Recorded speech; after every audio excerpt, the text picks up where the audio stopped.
Hi, and welcome to another Ask Us Anything with Intrepid English. So today I want to talk about the weather because it's something that is very close to our hearts as British people. But I think not just British, I think every nationality loves talking about the weather. And certainly as it's now the summer in the Northern Hemisphere, we can't stop talking about the sunshine and the weather. And if you're in the Southern Hemisphere and it's winter for you guys, well, I still think it's pretty nice weather compared to our winter. So, if you are ever stuck about what to say in English, you can start a conversation about the weather.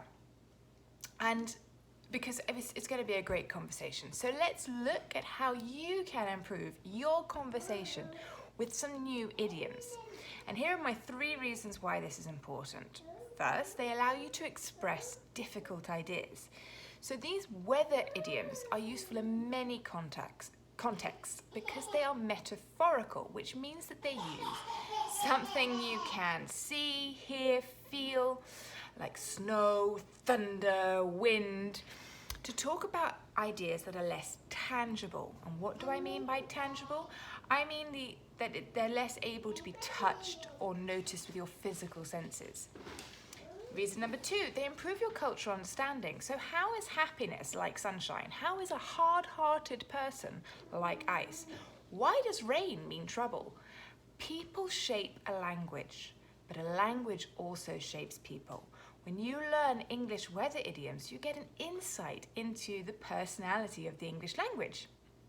That means that you can better understand how English speakers think about different ideas, and it is definitely one of our favourite topics of conversation. Number 3, they make your speech more interesting. Adding English weather idioms to your conversations will help you speak more interestingly. These expressions will give you a nuance, small differences of meaning to your speech, letting you express yourself in more interesting ways. So, without further ado, here are my favourite weather idioms. So, number 1, under the weather. To feel under the weather. That means you don't feel great. You feel a bit poorly. Maybe you've got a cold, or you're hungover, or you've got a sore throat. You're under the weather. You're not at 100%. Number 2, calm before the storm. The calm before the storm. So that's the calm moment before the crazy period. So for example, just now before I started doing this video, Emily was very calm. It was the calm before the storm because as you can see, she's running around and everything now. Okay, it's always before you're going to have a really crazy period. Maybe if you're working in a shop or a store, and it's just before the sales, and just before you open the doors, everything's calm, everything's organised, and then you open the doors and whoa, it's just crazy. That's the calm before the storm. Number 3, chasing rainbows. If you chase rainbows, you're basically chasing an idea that is not, it's not realistic. So to chase rainbows, rainbows, very difficult. They happen after the rain, and they're impossible. You can never actually be at the place where the rainbow is. You can only see it from a distance. So if you're chasing an idea, a desire that's not attainable, it's not possible to reach, then that's chasing rainbows. Number 4, I love this one. Every cloud has a silver lining.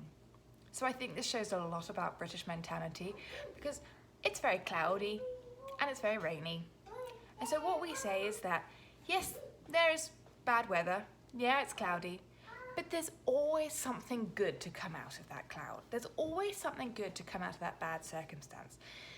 So, okay, it's a bit of a sensitive topic, but you can say that with COVID, with the pandemic, the silver lining from that cloud was that a lot of places are more open to being online now.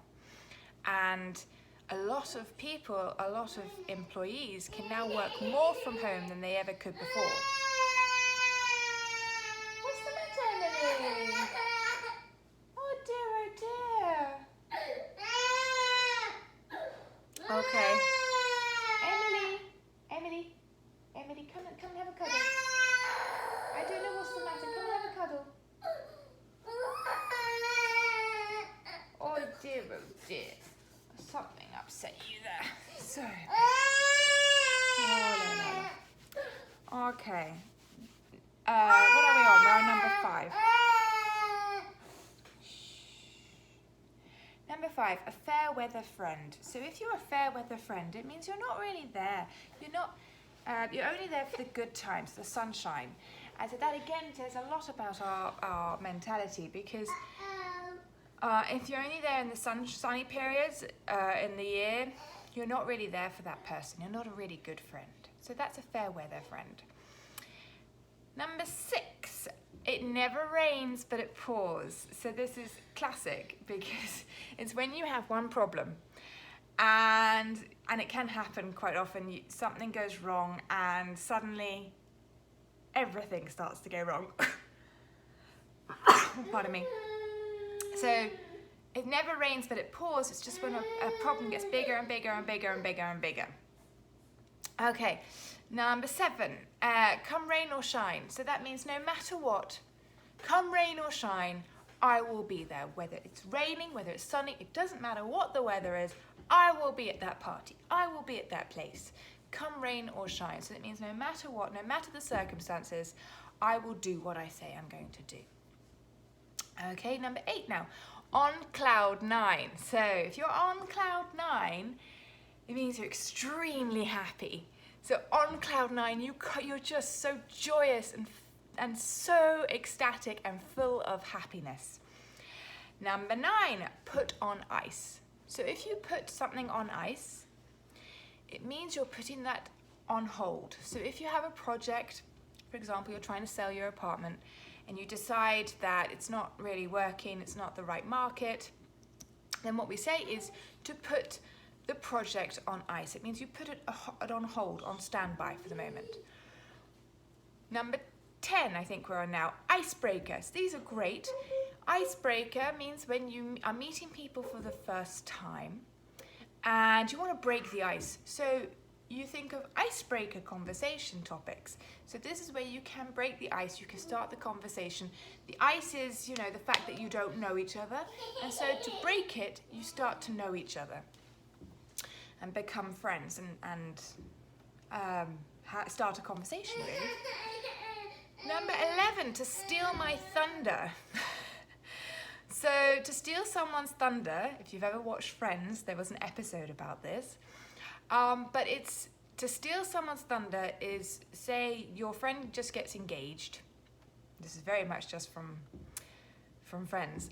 Your friend gets engaged, but you are pregnant, and you say, or you're at your friend's wedding, and you tell everybody that you're engaged. You're stealing your friend's thunder. You're stealing their moment in the sun, their glory time, their time. Their time in the spotlight. It's when you take it from them, and you put the spotlight on yourself. Okay, I think we're on 12 now. To save for a rainy day. So that is when you put some money aside for a rainy day, for when times are not so great. And she's having a hilarious time. It might have actually been, got upset with the cat. Okay, and then number 13, a storm in a teacup. Emily, be gentle with Pom Pom. A storm in a teacup is when something is, you make a big problem out of something very small. So for example, if, let's think of a good example. If somebody, well,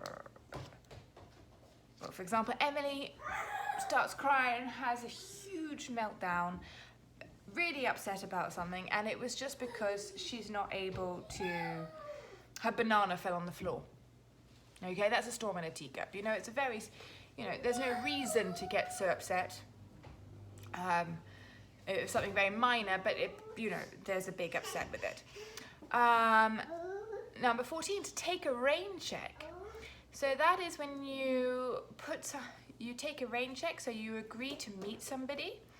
So you're going to go to the cinema with a friend, and for whatever reason, maybe you're just tired, or you're not feeling it, or you're busy at work, or you're feeling under the weather, so you're not feeling great. So you take a rain check. So you say, okay, let's not meet tonight. Can we take a rain check? Can we meet another time, another day? So it's postponing the date, as it were. Okay, number 15 is to throw caution to the wind. So this I love. So this is when you decide, okay, yes, there's a time to be sensible. There's a time to be reasonable. But sometimes there's a time to just throw caution to the wind and just do it. So, for example, if you're thinking of starting a business or changing jobs, or you want to do something that's quite scary, and normally you would maybe be a bit scared to do it. If you throw caution to the wind, it's just like, no, you know what? So what? I'm going to do this. I know it's scary. I know it's difficult, but I'm going to do it. I'm going to change jobs. I'm going to start that business. So yeah, so those are my 15 weather idioms, and I would love you to start thinking how you can use these idioms in your conversation to make you sound even more amazing in English than you already do now. Until next week, see you next Friday for the next Ask Us Anything.